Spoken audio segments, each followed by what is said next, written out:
যে কোনো কাজের দায় যদি জামাতের ঘাড়ে চাপিয়ে দেওয়া যায় বা কোনো ব্যক্তি বা গোষ্ঠীকে যদি জামাত সংশ্লিষ্ট বলে একবার মানে একটা আওয়াজ তুলে দেওয়া যায়, তো সেটাকে যে কোনো নিষ্ঠুরতম উপায়ে দমন করা হালাল। এই জিনিসটা তারা প্রথমে দাঁড় করিয়েছিল। এখানে লাজ লজ্জা সংকোচের কোন রকম কোনো স্থান নাই যে এরকম শত শত শিক্ষার্থী, তরুণ, কিশোর এরা মারা গেছে, খুন হয়েছে রাষ্ট্রীয় বাহিনীর হাতে। এই সমস্ত হত্যার বিচার কিংবা এটা নিয়ে তাদের পরিবার, তাদের বাবা মার কি অবস্থা, এগুলা নিয়ে খোদ শেখ হাসিনা থেকে শুরু করে তার সাঙ্গপাঙ্গরা কেউ কোনো কথা বলছে না। আপনি যে দেশে আছেন, যুক্তরাজ্য, ব্রিটেন, গ্রেট ব্রিটেন, আর আমি যুক্তরাষ্ট্রে আছি, নিউ ইয়র্কে, আমাদের এই সমস্ত দেশের পলিটিক্যাল কালচার অ্যান্ড প্র্যাকটিস আর বাংলাদেশ, আমাদের যেখানে জন্ম, বাংলাদেশের মতো দেশগুলোর পলিটিক্যাল প্র্যাকটিস তো টোটালি ডিফারেন্ট। তো এখন বাংলাদেশে আরো ডিফারেন্ট। বাংলাদেশে যে ধরনের রাজনৈতিক চর্চা, সেটা হলো যে প্রতিপক্ষকে যে কোনো উপায়ে ঘায়েল করে, সত্য মিথ্যা সব মিলায় ঘায়েল করে নিজের রাজনৈতিক বেনিফিট নেওয়া। এখানে কোনো নীতি, নৈতিকতা, সততা, লজ্জা, সংকোচ এসবের কোনো বালাই নেই।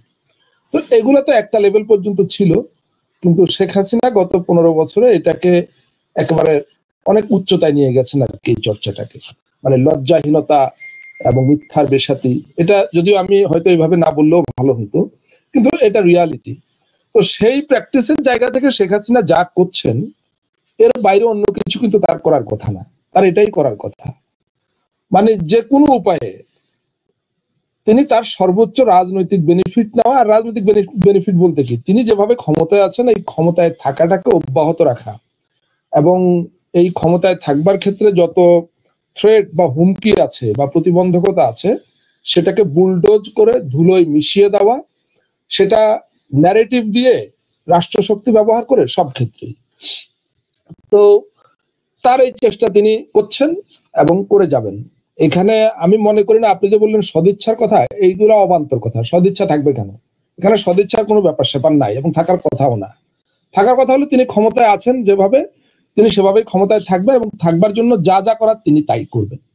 তো এখন আমাদের এই শিক্ষার্থীরা যে একটা অভূতপূর্ব আন্দোলন গড়ে তুলেছিল, এটা শেখ হাসিনা হয়তো কল্পনা করতে পারেনি যে এটা এই লেভেলে যাবে। সেই জন্য আগে থেকে তাদের মানে কিছুটা মানে অপ্রস্তুত অবস্থায় তারা পড়ে গিয়েছিলেন। আমি বলছি যে এরকম আন্দোলন মোকাবেলা করবার জন্য পুরোপুরি প্রস্তুতি তাদের ছিল না, কিন্তু তাদের একটা পার্মানেন্ট প্রস্তুতি আছে, সেটা হলো আমরা যে কোনো পরিস্থিতিতে দমন করে আমরা ক্ষমতায় থাকবো। এটা কিন্তু পার্মানেন্ট তাদের একটা সিদ্ধান্ত এবং প্রস্তুতি আছে। কিন্তু এ ধরনের একটা পরিস্থিতি উদ্ভব হতে পারে এবং তাৎক্ষণিকভাবে এটা কিভাবে মোকাবেলা করতে হবে, সাময়িকভাবে একটা অপ্রস্তুতি তাদের ছিল। সেটা তারা কাটায় উঠবার জন্য শেষ পর্যন্ত কারফিউর আশ্রয় নিয়েছে, বাংলাদেশকে টোটালি কাট অফ করা, দুনিয়া থেকে বিচ্ছিন্ন করে ফেলার পথ নিয়েছে। আগে ভাগে প্রস্তুতি থাকলে হয়তো এটা করা লাগতো না। যাই হোক, তো এই কাজটা তিনি করেছে। আমি আপনাকে বলি, এর চাইতে আরো খারাপ কিছু করার জন্য, আরো কঠোর কিছু করার জন্য কিন্তু তারা প্রস্তুত। এইটা আমাদেরকে আগে বুঝতে হবে। তো এখন আসেন যে এরপরে তিনি কি করবেন, বা আপনি কিছু জিজ্ঞেস করতে চাচ্ছেন বোধহয়। হ্যাঁ, পরবর্তী পদক্ষেপ উনি আসলে কি নেবেন? এই যে ছাত্ররা একটা আলটিমেটাম দিল, তারপরে এগুলো তো মেনে নেবে, এগুলোর ব্যাপারে কোনো আলোচনাও শুনছি না। শুনছি শুধু জামাত বিএনপি। এই যে জামাত বিএনপি, দেখেন এই যে এটা আপনি একদম ইন্ট্রোডাকশনে বলেছেন যে জামাত বিএনপির ঘাড়ে চাপিয়ে দিচ্ছে, যে জামাত বিএনপি এটাকে ব্যবহার করে সরকার ফেলে দিতে চাচ্ছে, ইত্যাদি ইত্যাদি কথা। দেখুন, এরা ক্ষমতায় আসার অনেক আগে থেকে এই পলিটিক্যাল ন্যারেটিভটা দাঁড় করিয়েছে বেশ সাকসেসফুলি। মানে আওয়ামী লীগ এবং তাদের মিত্ররা এবং তাদের মানে সবচাইতে বড় সহযোগী যে ভারত সরকার বা ভারতীয়রা, তারা এই ন্যারেটিভটা একসঙ্গে কিন্তু প্রচার করে এটাকে স্টাবলিশ করেছে। সেটা হলো যে কোনো কাজের দায় যদি জামাতের ঘাড়ে চাপিয়ে দেওয়া যায় বা কোনো ব্যক্তি বা গোষ্ঠীকে যদি জামাত সংশ্লিষ্ট বলে একবার মানে একটা আওয়াজ তুলে দেওয়া যায়, তো সেটাকে যে কোনো নিষ্ঠুরতম উপায়ে দমন করা হালাল। এই জিনিসটা তারা প্রথমে দাঁড় করিয়েছিল। তারপরে একটা পর্যায়ে তারা এটার সঙ্গে বিএনপি কে যুক্ত করে নিল। বিএনপি জামাত কোনো কিছু হলে এটা বিএনপি জামাত করেছে, একটা প্যাকেজ করে ফেললো বিএনপি জামাত। এটা খুব সাকসেসফুলি তারা করেছে। আপনাকে তাদের সাফল্যটা স্বীকার করতে হবে, তারা এই কাজটা খুব সাকসেসফুলি করেছে। কিন্তু এর বিপরীত ন্যারেটিভ কেউ দাঁড় করাতে পারেনি সেভাবে। বিশেষ করে বাংলাদেশে যে মানে বিএনপির মতো একটা বড় রাজনৈতিক দল এবং তাদের আরে মিত্র জামাত ইসলাম, তারা এটার পাল্টা কোনো ন্যারেটিভ দাঁড় করাতে পারেনি।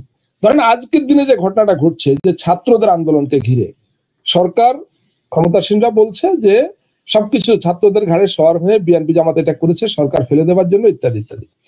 কিন্তু এইটার এত সহজ ন্যারেটিভ ছিল যেটা বিএনপির লোকেরা মুখে উচ্চারণ করতেও যেন সংকোচ বোধ করে, যে এই গভর্নমেন্টকে তো আমরা মানি না, এটা তো আমাদের দৃষ্টিতে একটা বেআইনি সরকার, অবৈধ সরকার, যারা নির্বাচিত না, সুতরাং এই সরকারকে তো আমরা সব সময় ফেলে দিতে চাই। হয়তো আমাদের সক্ষমতাটাকে আমরা পুরোপুরি কাজে লাগাতে পারছি না, যে কারণে হোক সেজন্য আমরা ফেলতে পারছি না। আমরা তো এই ভুয়া ইলেকশন হতে দিতে চাইনি, কিন্তু সেটা করে তারা ক্ষমতায় থেকে গেছে।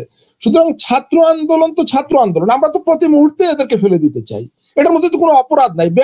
আমি যারা স্বীকারই করি না তাকে তো আমি প্রতি মুহূর্তে ফেলে দিতেই চাইবো, এটাই তো স্বাভাবিক।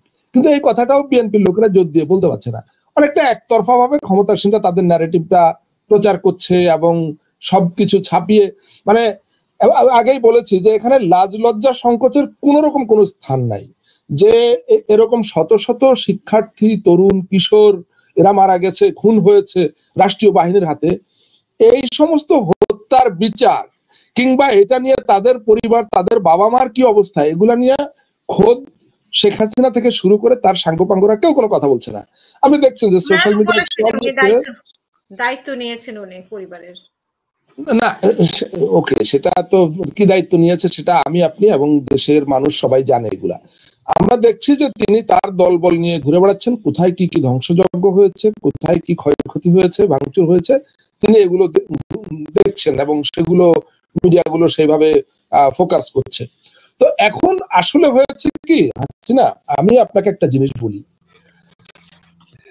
বাংলাদেশে গত 15-20 বছর একটা ঘটনা ঘটেছে এবং সেই ঘটনাগুলো আনফরচুনেটলি মানে বাংলাদেশের মানুষ, আমরা বিশেষ করে অপোজিশন পলিটিক্স যারা করে এই ক্ষমতাসীনদের বিরুদ্ধে, তারা এটাকে প্রপারলি অ্যাড্রেস করে নাই, খেয়াল করে নাই এবং এই বিষয়টাকে সলভ করা কিংবা এটার একটা বিকল্প সমাধান খোঁজার চেষ্টা করেনি। সেটা হলো যে এই ক্ষমতাসীনরা তারা বাংলাদেশের মানুষকে দুই ভাগে বিভক্ত করেছে, তথাকথিত মুক্তিযুদ্ধের পক্ষের শক্তি আর বিপক্ষের শক্তি।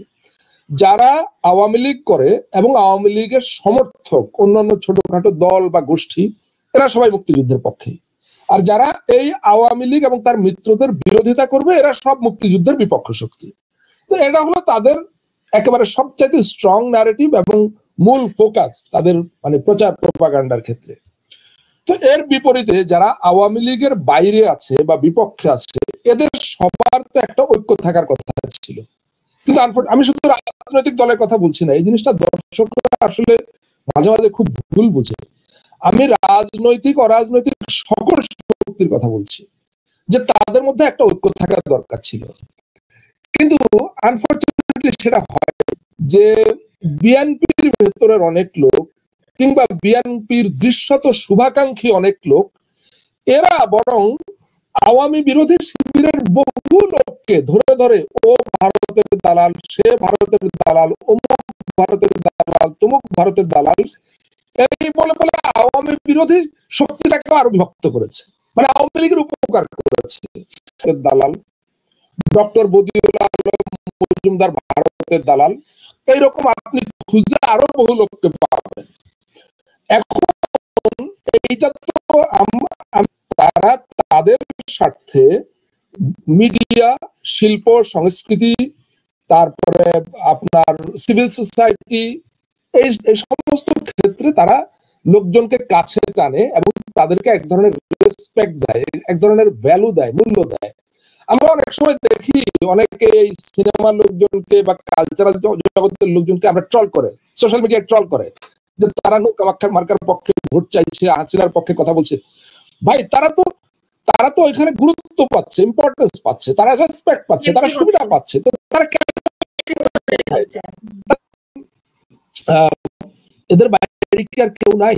এদের বাইরে অনেকেই আছে, হয়তো তারা কোনো পক্ষে বলছে না অথবা নীরব থাকছে। এই আওয়ামী বিরোধী রাজনৈতিক শক্তি এদেরকে কখনো দেয়নি, কিন্তু এদের প্রয়োজন আছে এটাও কখনো তারা বোঝানোর চেষ্টা করে। ফলে একতরফা ভাবে আওয়ামী লীগ এই জায়গাগুলো দখল করে